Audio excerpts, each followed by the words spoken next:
Welcome to the podcast. My name is Paul. I'm a recovered addict. I do live in Peterhead in Scotland. I'm really pleased to have been joined this afternoon by Jess. Hey everyone, I'm Jess. I'm a grateful recovered addict, alcoholic, and I'm in Canada. Super duper. Glad you're here with us, Jess. Thanks for coming on the podcast today. So today we're going to be talking about step 4 and the problems people have with step 4 and the solution around it. This podcast has been born out of my concern for many people over the years in terms of people having great fear around the 4th step. And in terms of people getting stuck and not being given clear-cut direction. In no way are we spokespersons for CA. We're just members sharing our experience. I do want to add that there is also a podcast on this channel on step 4 specifically. Indeed, there's podcasts on each of the steps. There's also a podcast called An Introduction to Cocaine Anonymous, the program, the steps, and the fellowship. So if you're new, you might want to check those out. Also, we have a trio of podcasts on sponsorship. What is sponsorship? Am I ready to become a sponsor? And the third one is how do I sponsor? So there's all that information there. Perhaps you're a sponsor who's had issues around this, as many have. So there's all those resources that already exist on the channel. During this podcast, I'll be putting up information from our basic text, Alcoholics Anonymous, often called the Big Book, and I know Jess will be speaking from that as well. We'll also have the 12 and 12 on the screen, what that has to say about the 4th step. I also want to add that if you're listening to this and you're new to Cocaine Anonymous, perhaps you're still using drugs, including alcohol, and you're looking for support, you might want to also check out the 80 plus other podcasts that are on this channel. If you're listening to this and you're looking for sponsorship, if you care to put your first name and your number in the chat wherever you see this posted, we will definitely get back to you and we can send you. We've got current male and female sponsorship lists and we can get you connected. Also, there are probably over 100 Zoom meetings on right now, as well as probably over 1,000 in-person meetings where you can get support, encouragement in this process. So without further ado, thank you, Jess, for coming along this afternoon. I've wanted to find someone that's got a lot of experience, and I totally respect your message and your recovery, your sobriety, and your commitment to working with others. And, the reality on the ground is we're both people that have worked with people every day for years now, and this process is a wonderful process.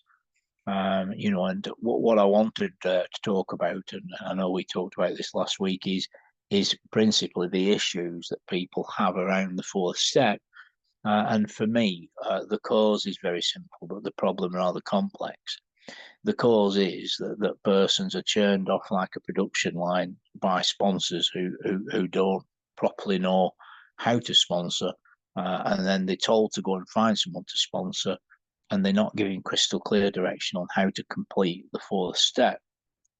And as a result of that, over the years, I've literally had people in tears.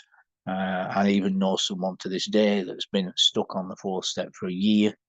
And people are not given crystal clear direction on how to complete the step. And it's a very worrying and troubling thing. So I'm just going to hand over to you, Jess, to have a share. Come on in. Hey Paul, thank you. That's why I agreed to come on here with you because I have the same concerns. There's a lot of misinformation in the rooms. There's a lot of fear mongering around the step, and it's such a beautiful process. I mean, for me, I came into this fellowship and I had no past. I had no feelings. I was a robot. My name is Jess and I am an addict and I don't know how to live life. Because that was my dilemma, not a drug and alcohol problem, but a drug and alcohol solution to what I learned in here, what I really suffered from, which was a disease of the body and a disease of the mind. We're really lucky that we have our basic text of Alcoholics Anonymous because it gives us very clear-cut directions, as you mentioned, on how to work out the 4th step. And, the promises of the 4th step are quite significant.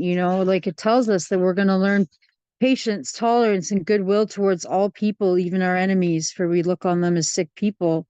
We start to look at our conduct, we make a good beginning, and then we move on to step 5. And, you know, today we're going to take a look at those 3 inventories that we make in step 4. We have our resentments, our number 1 offender, our fears, which for me was the longest list of all, and our sex conduct, our harms caused to other people by our behavior. And therein, I found many, many patterns that define my existence that I was completely unaware of. Step 4 for me was the first time that I was able to implicate myself in my existence and actually be able to say, there I am, and start to get down to causes and conditions and do something about it. So, yeah. Lovely, beautiful. So I'm going to try. I'm going to try and focus, which isn't always easy for me. And what I want to do is share on at least 3 areas. The first one I want to come in on is the issue, and the issue is, as I say, many people have come to me, both after meetings and on the telephone, in terms of problems actually completing the 4th step.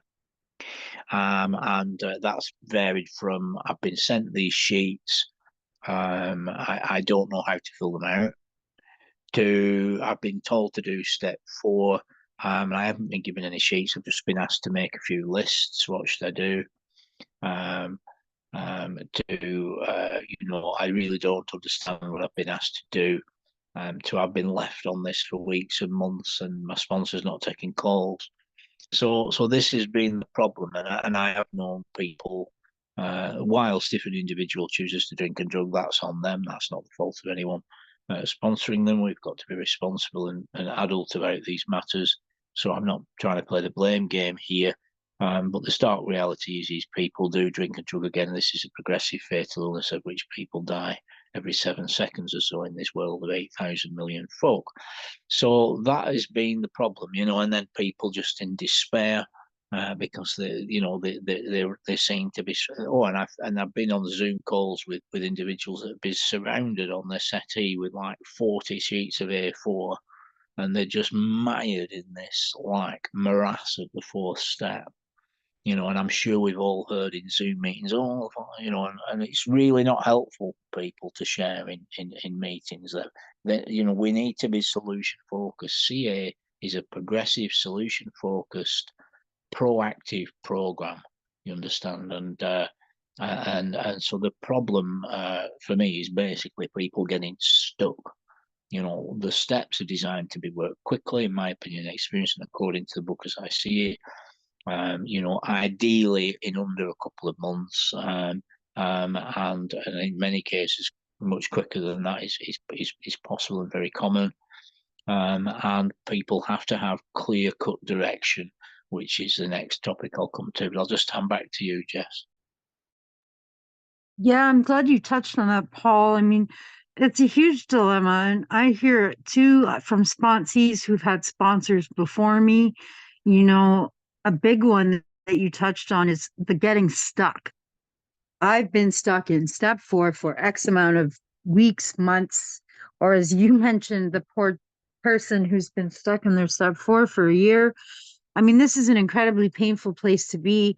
We are looking at, not only in our resentments inventory what we're resentful at and why, but we're looking at what that affects in us, those parts of ourselves that are affected by this. And then lastly, we look at our part in it. So when we get stuck looking at, into that morbid self-reflection, into that despair, as you put it, it is not a safe place to be, and it says we launch on a course of vigorous action, meaning we are meant to be propelled through this quickly. And, I give my sponsees a week to do their step 4, and most of them completed in that time frame, if not beforehand. And I just want to point out that in the big book, as my sponsors stressed to me, it says big chunks. I have a hard time when I hear people share in meetings about how they had 100 names on their first step 4 inventory. It says it says we make a decision in step 3, and then we make an inventory of our grosser handicaps. We swallow and digest some big chunks of truth about ourselves, these big chunks, right? We get what's on the surface. We don't need to start digging, because if you're anything like me, you're riddled with fear and anxiety and resentment. There's no need to take a shovel to what's already going on in my brain. So that is something that I really want to stress, is that, from my experience with my sponsees, and from what it says in the big book, like, we get this done, we do it thoroughly, we do it quickly, and then we move on into our next steps.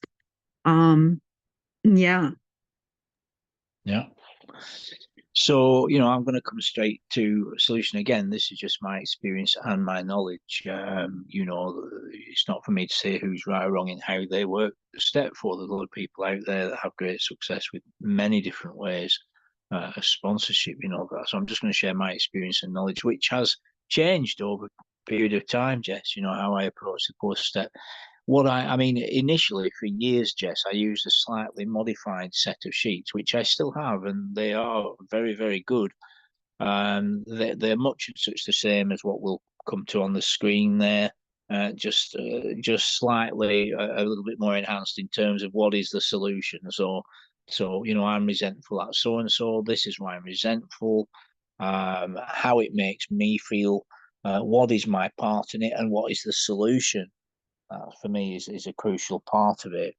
So I used to send those sheets, ask them to make copies. I would show persons how to fill out one line on each of the 3 sheets.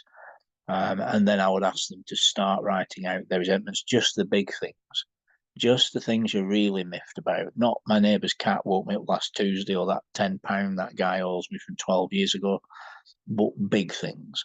And then I would ask them to complete their resentments within 2 days. No step 4 work in the evening, either morning or afternoon, never more than 40 minutes at a sitting. And after you've done that sitting, put it in a drawer, take a shower, go for a walk, make a phone call, put the kettle on, do something different. Don't obsess about it. Be vigilant around morbid reflection, low mood, obsessive thinking, and be conscious that you're in the middle of the process. The solution is in the steps, but the steps are not to become an idol that you obsess about and fret about and get into despair about. That is not it at all. It is not. And people need to be given crystal clear direction on how to complete the 4 steps. So what I do now, Jess, instead of, as I've just said, sending the sheets on WhatsApp, asking to make photocopies, or if they don't have access to photocopy, I actually draw up the sheets themselves on A4.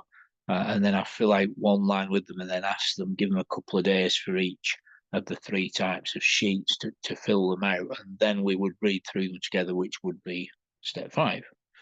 As we read through them together, and we'd perhaps spend a minute or 2 on each item, talking about each item, sometimes a few minutes, and then on others that are repetitive, or perhaps, of less import, just a minute or 2 chatting about each line, which would be the 5th step. But what I do now, Jess, is, so if we were doing a step 4 now, I would say, okay, I'd like you to put the date, and the person would have listened to the step 4 podcast on this channel. They'll also be reading some of the big book each day in their own time, and they'll have also read the step 4 reading out of the 12 and 12 in their own time in preparation. So this would be the first minute or 2 of the step 4 call. We would have just completed step 3 yesterday.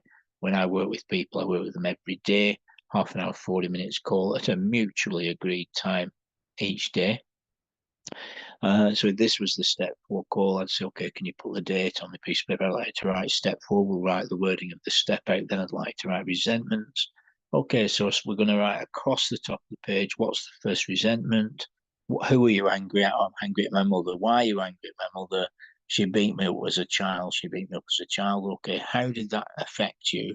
Oh, well, it affected my self-esteem, my emotional well-being, it affected my ambitions, affected my sex life. Okay. And what was your part in it? Well, I was rebellious, I used to pinch money or whatever, or beat my sister up, things like that. Okay. What is the solution? Are you willing to forgive and move on? No, I'm not willing to forgive. Or yes, I'm willing to forgive. Pray for them, work my program, stay connected. and being the solution. Okay, let's move on to the next line. Who are you angry at? And I actually do it with them over the phone, Jess. And almost always I can get through all the resentments in a maximum of 2 phone calls, 2 40-minute limit phone calls. If necessary, we'll run into a third one. And that's how I do it. And that has been proven to be the most efficient way. As soon as we've completed the resentments, the next day we will start on the fears, which is often the most time consuming, and I'll do the same with the fears, Jess. What am I fearful of? How am I coping with this? How has this affected me? And what is the solution? So there's 4 sections, again, moving across the page. And you've got to keep focused, and perhaps there's people listening to this that are sponsors and have not been given crystal clear direction on what is their sponsor's opinion and experience of how to do this. And I'm not saying how anyone else should do it. I'm trying to share how I do it. And that's been the most efficient way for me, Jess, and so what is the solution? So what is the fear? How am I coping with this? How does it affect me? And what is the solution? Next line, and we move across from left to right. And then the same with the harm. So back to you. Over to you, Jess. Thanks for sharing that, Paul. Yeah, I give my sponsees now like before when I first started sponsoring, I just laid it out the sheets, just like how my sponsor did for me. But I give them the option now, of staying connected, doing check-ins throughout the process, continuing. I meet with my sponsees 4 or 5 times a week, I generally don't meet sponsees on the weekends because I have committee work and stuff like that. But I meet them 4 or 5 times a week, and I find that's really effective for about an hour or so, so spending 5 hours a week with the sponsee, by the time we get here, we have a pretty good connection. And, I think staying close to them is important, but also having them stay close. I recently had an experience with a sponsee who had a wonderful step 3 experience, and we launched into step 4 and they disappeared on me. And I reached out to them. We don't chase people, and they had put their program down completely in step 4, and unfortunately that led to a relapse, but it wasn't the step that caused them to relapse. It was the putting down of the program that caused them to relapse. It was the not reaching out. It was the not asking questions, not being inquisitive. Once we got them motivated and into step 4 and carried through it, I mean, they had a beautiful experience with step 4 and 5. And now they're a couple months sober and doing well, so this is a vital and crucial step, and I just have to comment on what's on the screen right now, because this is a powerful piece of writing. And it is plain that a life which includes deep resentment leads only to futility and unhappiness. For when harboring such feelings, we shut ourselves off from the sunlight of the spirit. The insanity of drugs and alcohol returns, and we drink and use again. And with us, to drink and use is to die.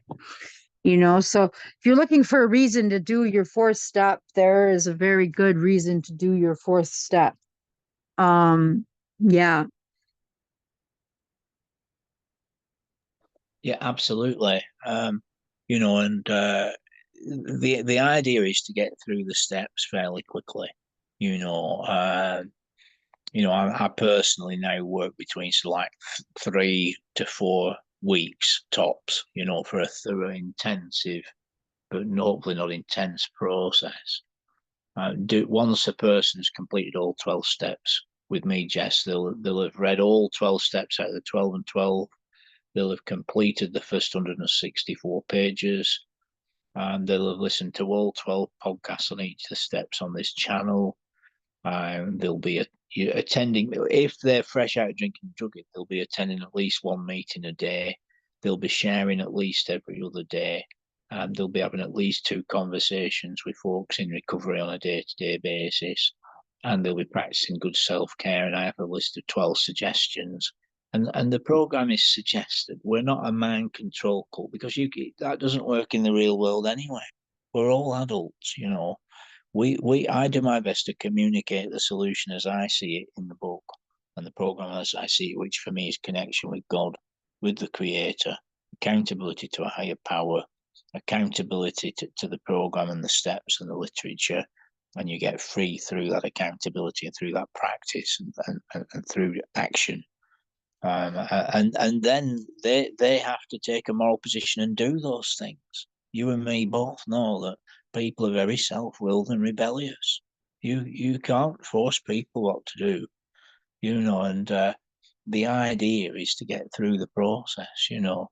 And so over a period of on average 4 to 7 days, I will have written out there. Well, they'll have written them out on the other end of the phone or the Zoom call, but I'll have talked it through with them, you know. So we'll have done it together. We'll have worked 4 and 5 together. By the time they've written out their resentments, fears, and harmed, we'll have talked through much of them while we've been writing them. We will then talk about any we haven't talked about, if there's any points we need to go over again. And that's how I work step 5, you see. Once we get towards the end of having, for the fears, for example, I will ask them to listen to the step 5 podcast and read step 5 out of the 12 and 12, and obviously continue reading the big book daily in their own time. And so we get through 4 and 5 on average a week, 8 days max. And that's how I do it, Jess. And that seems to have been the most productive way, and also helpful in terms of them not obsessing about it. Because I will say to them at the end of that session, okay, I'd like you to put it in a drawer now. And what are you going to do this afternoon? You know, oh, I'm going to go here. I'm going to, okay, and you're going to have something to eat. Yes. All right. So you try and have a good day. I don't want you to obsess about this. Are you going to go to a meeting later? You know, and you can help them to get through it. You know, and I have known people that have vanished. Very few in my experience, Jess. Perhaps a couple in the last 2 or 3 years of what I call vanished in the midst of step 4. Perhaps 2, possibly 3 in a couple of years. But I think it's very important for anyone listening to this to understand that you can figure out how to sponsor effectively. You know, and I realise I'm going on. I'll let you back in a moment, Jess, but you know, there was someone I spoke to a couple, 8 weeks ago, I suppose, 2 months ago, and they said that they've sponsored 4 people but never got past step 4 with any of them. You know, and I didn't say anything. I don't go around trying to correct people. But this was a precious individual. They'd had a go at sponsoring, they'd never got them past step 4, and I suspect it's for this reason. They themselves hadn't been given crystal clear direction on how to get through it. So how could they know how to take someone through? And this is the cycle, I think, that thousands, it's like the silent problem, the elephant in the room, the elephant in the room being the pun not intended correct term, I suppose, you know, the step 4 quandary. People are not told how to get through it or shown how to get through it efficiently. And so a lot of people are stuck. Back to you, Jess.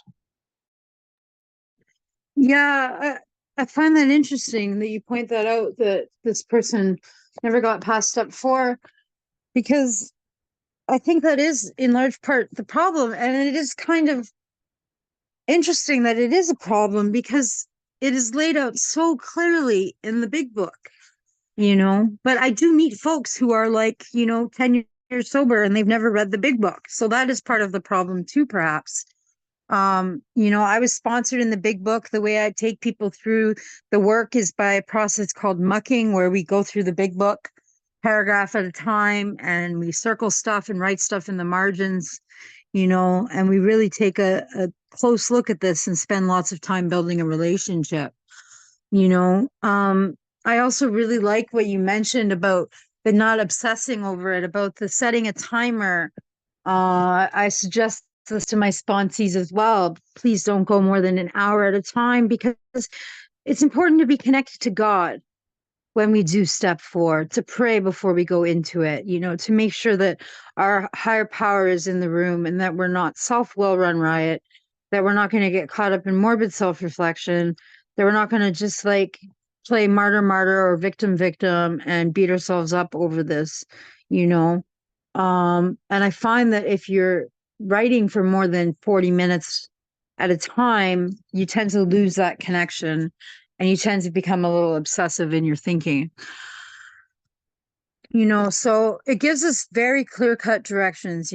For resentments, we set down the people, places, people, principles, and institutions that offended us, And one thing I do want to bring up before we move on to fears and sex conduct too is I find a lot of people get stuck in step 4 because they cannot find their fault in things, whether this was a sexual assault, something that happened to them as a child, and I just want to say that talk to your sponsor, because if you can't find your fault in it, it is possible that you have no fault in it. Sometimes the blame or the fault that we're looking for is where are we to blame or at fault for having the resentment, for carrying the resentment, Maybe we have nothing to blame in the fact that our stepdad beat us up really badly when we were 3 years old and he broke our arm, But we have a part to play in holding on to this resentment for 20, 30, 40 years, you know? And sometimes that's the way we have to look at it, because I know for me, when I did my step 4, I got a bit stuck in it, and I had to say to my sponsor for these things which for me were sexual assault things. I said to her, I said, I had found my part in it and it was really painful. And she told me, she said, Jess, some things you just don't have a part in.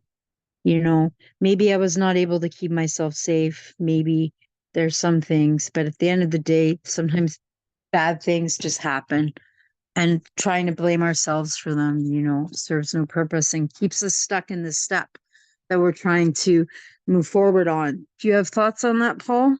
Yes, I agree entirely. Jess. That's precisely right. It's very important to have divine wisdom when you're working with such persons, because very often it's the first time these persons have ever thought about any of these things, let alone put pen to paper, let alone with somebody else. So it's very important to be able to speak wisely to these matters. But I do just want to be crystal clear. I'm conscious this might be the only opportunity I have to do this, Jess. So I just want to be crystal clear. So if I'm working step 4 with somebody, it'll be on A4 on each side, and they'll put the date at the top left. They'll write step 4. They'll write the wording out. They'll write the word resentments, underline it, and then at the very top left, who are you angry with? And just to the right of that, why are you angry with them? Just to the right of that, how has this affected you? And then the last section is what is my part in it, if any, and what is the solution, and am I willing to forgive them? And that is how simple it is. In that third section, so you've got who, why you're angry with them, how it's affected you. You could write my low self-esteem, my ambitions, my finances, my sex life, all these kinds of things. But you don't get too in depth. You just write those things down and move along the page. The last section is what's your part? Are you willing to forgive? How can you move on? What's the solution? And then boom, onto the second line. So then you'd move across to the left of the page. Underneath where you'd written the name of the first person, you would then write the name of the next person. And then underneath where you've just written why you're angry at them, you would write why you're angry at this person. Do you understand? So the structure, when they look back at that sheet the next day, the next week, the next year, they'll be able to see that there's different sections, 4 sections on the resentment sheet. And as I say, in 2 40-minute phone calls, we usually have completed resentments, occasionally 3. And that's complete. And then if they say, well, I can't think of any more, you just say, well, have a little think for a minute. Can you think of anything else you're angry about? No. Well, that's it. That's it. If you think of anything else tonight, you can jot it down on a bit of paper and we'll fill out the line tomorrow. Because I'm working with them each day, there's consistency and continuity, you see. And then once we've completed the resentments, the next day we'll start the fears. which is equally simple. This is what I'm afraid of. Top left. So again, they would write the date, they would write step 4, they would write fears, they would underline that, the top left, what I'm afraid of. And then the next section is, how am I coping with this? I am coping through meetings, sponsorship, prayer, meditation, journaling. Next section, this affects my sex life, this affects my self-image, this affects my finances, this affects my ambitions. And then the last section, what is the solution? How can I address this? Where is the growth? So, for example, prayer, meditation, sharing in meetings, sharing with my sponsor, sharing with my sober network. Boom. Next. So then underneath where they've written the first fear, that's how we would complete the fear sheet. Usually no more than 2, occasionally 3 days. And then as soon as we've finished that, it's on to the harms. The harms is equally simple. To pray first, as you say, Jess, the serenity prayer. Occasionally, whilst doing it, if you feel they're getting het up, okay, let's just pause. We're just going to pray the serenity prayer together. Would you like to count us in? 3, 2, 1. God, grant us the serenity to accept the things we can't change, courage to change things can, wisdom to know the difference. Bring God into your circumstance right there and then, and God will give you the peace to continue. So who have you harmed? How have you harmed them? So this is on a new sheet. How you think it affected them. It affected their finances, their physicality, their relationship, their job. Okay, the third section is, so the first section is who, the second section is how, the third section is how you think it affected them. The fourth section is, I was selfish, dishonest, inconsiderate, and unkind. And then the last section is, what is the solution? How can I move forward with this? And they'll just write a couple of items in terms of that. And then that's how I complete it. So I hope that's crystal clear, Jess. I'm going to pass it back to you. Yeah, it is really clear, Paul. And I like the fact that you meet with people so frequently, I think that I'm one of those people, and it sounds like you are as well, that they say in the big book are so situated as that we are lucky enough to give almost all our time to this work. And, it's a privilege to be on this podcast today and talking about step 4 and hopefully demystifying it a little bit for folks. The fear inventory, exactly as Paul laid out, exactly as it's laid out in the big book. The main difference between resentments and fear is that fears don't have to have resentments in conjunction with them, and fears was eye-opening for me. I came in thinking I was this tough me against the world person. Gutter bravado is one of the stories in the back of the book is called. And man, I was afraid of change. I was afraid of not change. I was afraid of relationships. I was afraid of not having relationships. Like I had no idea that fear ran my life. And the main difference is in the last column that when we look at our part in things, 2 of the categories that we look at is a failure of self-reliance and a lack of faith. Whereas in the resentments, we look at selfishness, dishonesty, fear, self-seeking. So in fears, we look at selfishness, dishonesty, failure of self-reliance, and a lack of faith, right? And oh my gosh, I think I wrote failure of self-reliance and lack of faith for every single one of them. But today I have faith and it carries me through on a daily basis. And it's from doing work like this, the sex conduct inventory, the harms caused inventory. I hear a lot of people get stuck on this. And it's really, really simple, it lays it out in the big book, the main thing is, who was it? How did I harm them? Where was I selfish, dishonest, or inconsiderate? And the main important part, it's like, did we unjustifiably arouse jealousy, suspicion, or bitterness? And you can find this on page 69 of the big book. Page 69 of the big book clearly lays out how to look at our sex conduct, our harms caused inventory. And these are relationships where sex either occurred or was implied or potential, you know, one night stands or committed relationships. We cause a lot of harm and we create a lot of patterns. But an important part of this inventory too is to look at that last column, that what can I have done differently? What am I going to do differently? What am I going to build my ideal towards? And for me, with my sponsees, I do suggest to them that for some of them, they want to come back and do a deeper dive on step 4. After we've moved through their steps, they might want to come back and look at their sex inventory a little deeper. We might want to take a deeper look at shaping their ideals in the future, you know. But primarily, this is about looking forward. And we have to remember that with inventory, this is not just about looking at our past and deciding that we were bad people who did bad things and we need to be punished for it.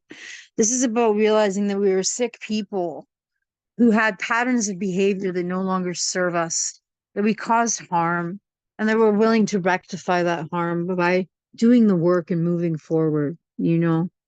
And yeah, it says right here on the screen, in this way, we try to shape a sane and sound ideal for our future sex life. Ask yourself a simple question when a new relationship crops up in your life. Is it selfish or not? And there's a prayer for every single feat that you do, as Paul mentioned. So there's a resentments prayer, a fear prayer, and there's a sex prayer as well. And you can find all of this beautiful, clear-cut direction in the big book from page 64 to page 71. Back over to you, Paul. Thanks, Jess. That was great. Yeah, I think it's really important when you're on a step work call, or when I'm on a step work call, that it is a step work call. I don't mind spending up to 3-4 minutes about feelings and circumstances, but we are on that step work call to conduct step work. So as I say, once it get to like past 3 or 4 minutes, I'm like, right, okay, so do we need to reschedule another call later because we're going to get into the step now? And at that moment, we're either going to reschedule a call for later and then get into the step straight away, or we'll just get straight into the step. It's very important to get through the steps. The solution is in the steps. These are the steps we took. The idea is that people get free from drinking and drugging and lose that obsession through going through the process and building a relationship with God. And once we've completed the 3 types of sheets, I will then look through with them and just be content that we've talked sufficiently. Usually, I want to talk a little bit more about what they've written.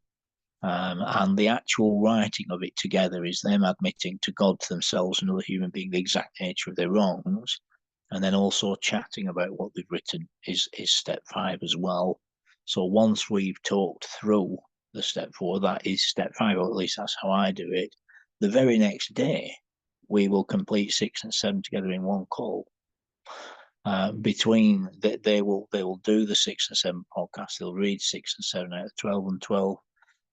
They'll read up to page 76 in the big book. If anyone wants to use this to remember, page 76 in the big book is where you'll find steps 6 and 7.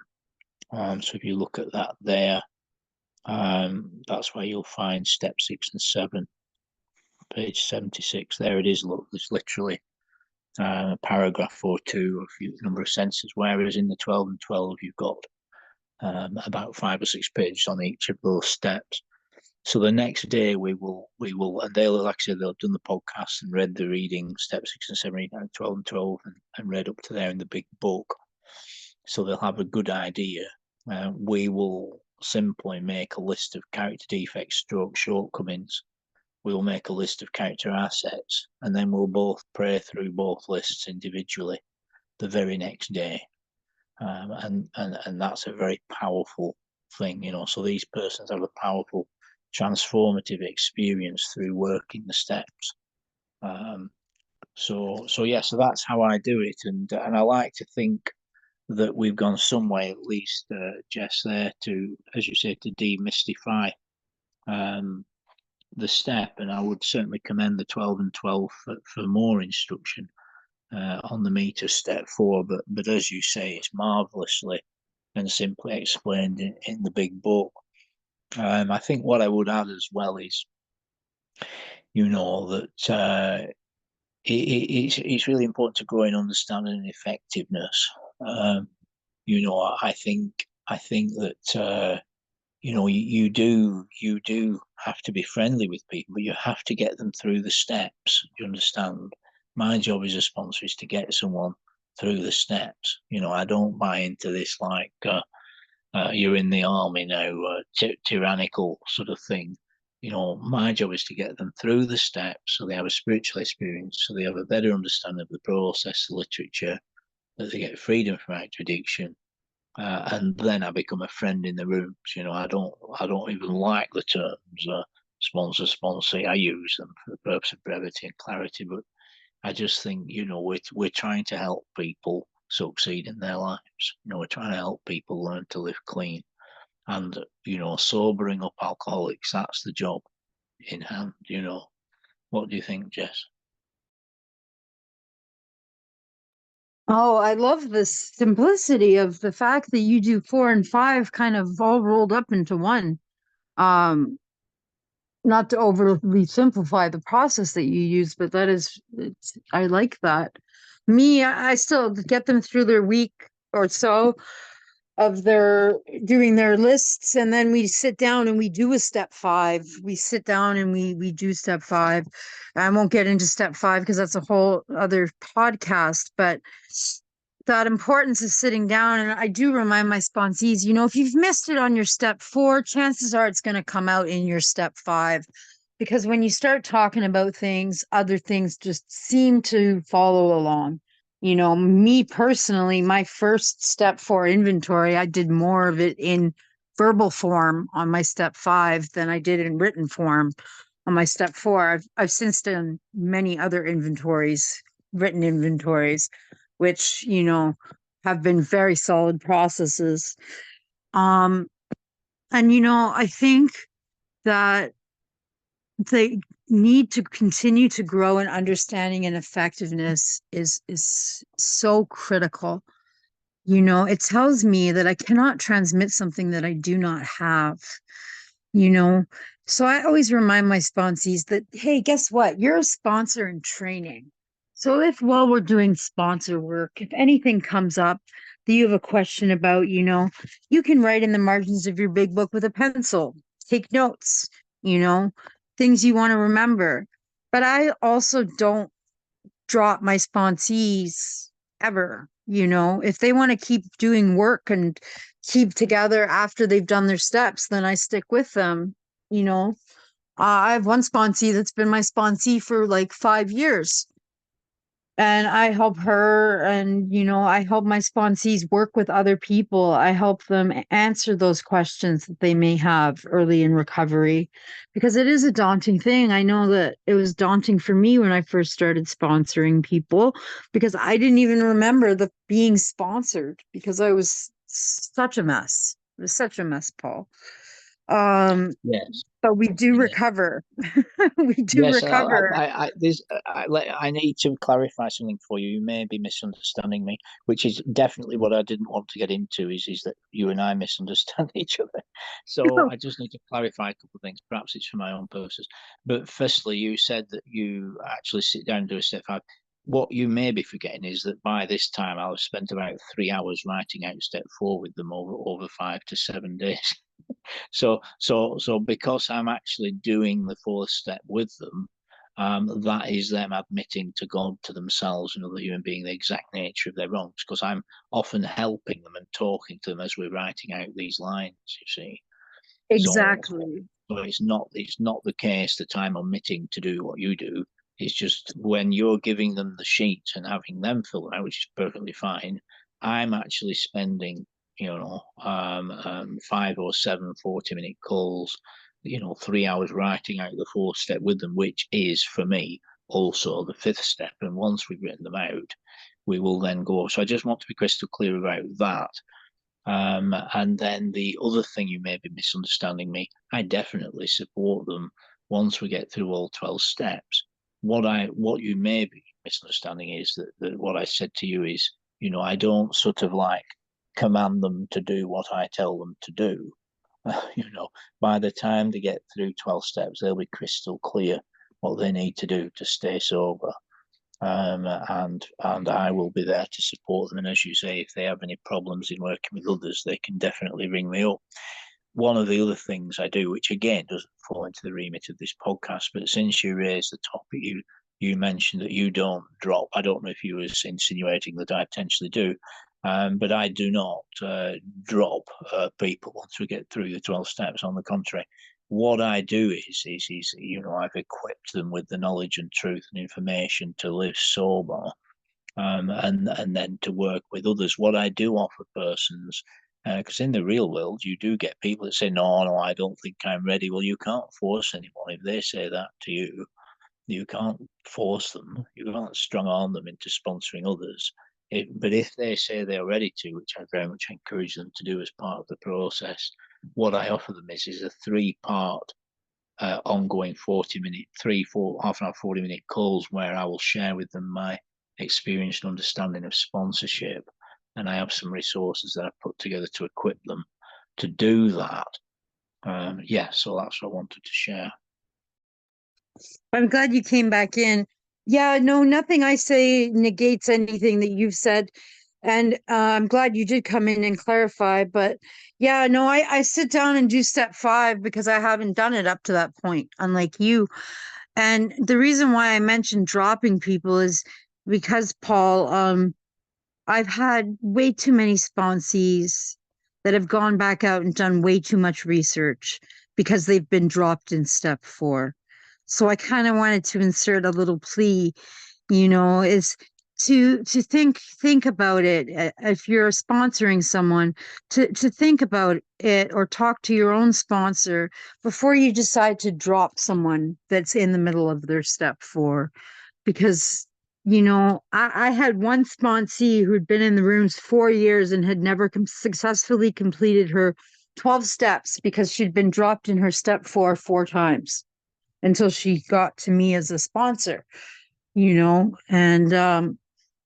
I think it's can be dangerous, and I think that people are vulnerable in step 4, and I think we need to be mindful of where we were at when we were doing those steps. I try to place myself in my sponsee's shoes, and I try my best to remember where I came from, that I was not recovered when I was doing this work, and that I was not stable, that I did not yet have a solid connection with my creator, and so I don't drop people.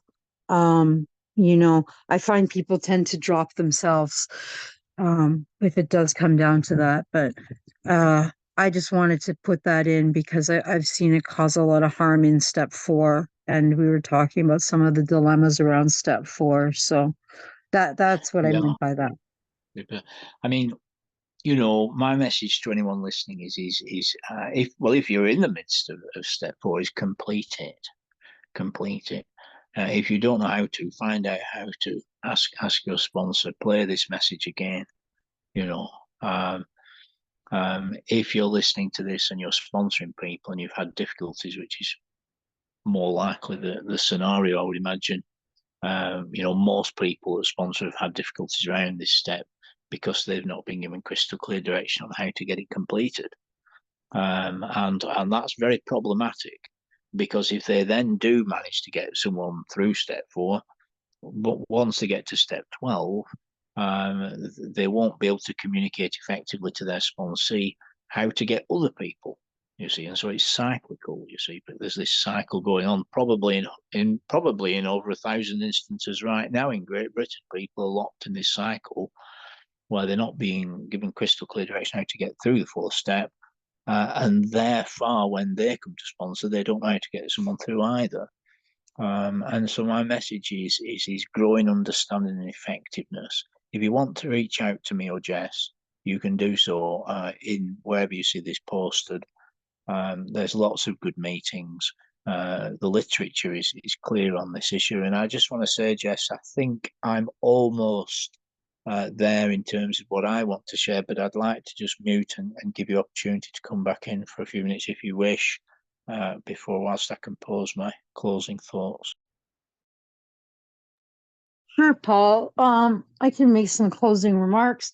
I just want to thank you for inviting me here today and giving me the opportunity to work with you and talk about step 4. I think that we need more conversations about step 4. As Paul mentioned, you can reach out to me via wherever you see this link. I'm always willing to talk recovery with folks, talk about the big book, talk about this amazing miracle that saves lives.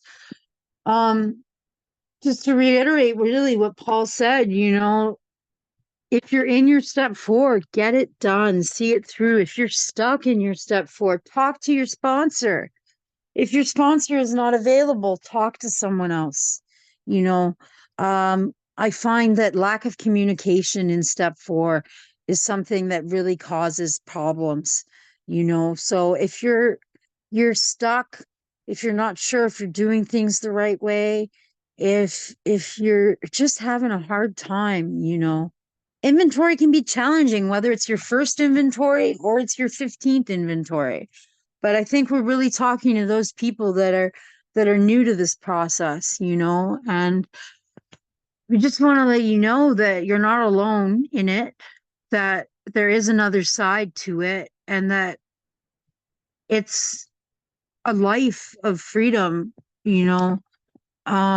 This program doesn't promise that life is going to be sunshine and unicorns and rainbows. What it promises is that we're going to have a new way of dealing with life, of living life on life's terms. And I know for me, a pivotal moment in starting to live right and fly straight came in step 4, doing this inventory and then moving on to step 5 and sharing it with another person and with my creator, you know. So yeah, thank you for having me, Paul. Beautiful. Thank you, Jess.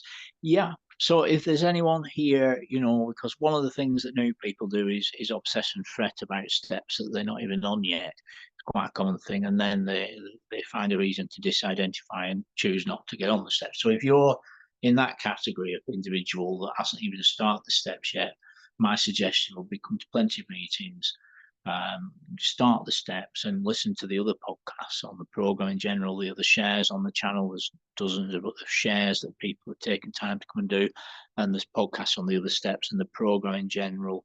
Spiritual Malady, the ABCs of addiction, they'd probably be a better place to go to. If you're someone that is in the midst of this step, complete it.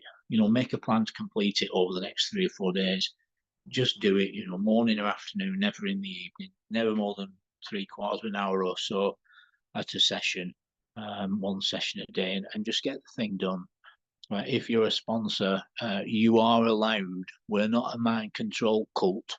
You don't need to do it as you've been commanded to do it by some Nazi stepper, goose stepper who's insisted you must do it a certain way, as is the trend in certain portions of 12-step recovery. You have to do it this way. You can morph and evolve and change how you work this step with people, friends. So if you're listening to this and you're a sponsor and you've been laboring long and hard with an old technique that you've been shown, you can evolve. You can do it as Jess does it, or how I do it, or a mixture of both. You can change and grow and understand effectiveness. Remember, this is a progressive fatal illness. It's a life and death errand, and we offer the life raft to people, and it's a program of suggestions. Understand that's what this is in the real world. It's a program of suggestions. So once again, there's meetings on the screen. You can reach out for support or sponsorship in the chat. We appreciate you all, and you never need to use again. There is a solution, and you can easily control any urges to drink and drugs. So thanks for your time, Jess. That's been amazing. Oh, it's been awesome. Thank you so much for your time as well, Paul. And Super duper. like you said, we do recover from that seemingly hopeless state of mind and body. Yeah. You don't have to die from this disease. There is a solution. Amen. Thanks, Jess. Thanks, everybody. Stay safe, stay strong, family. Shalom.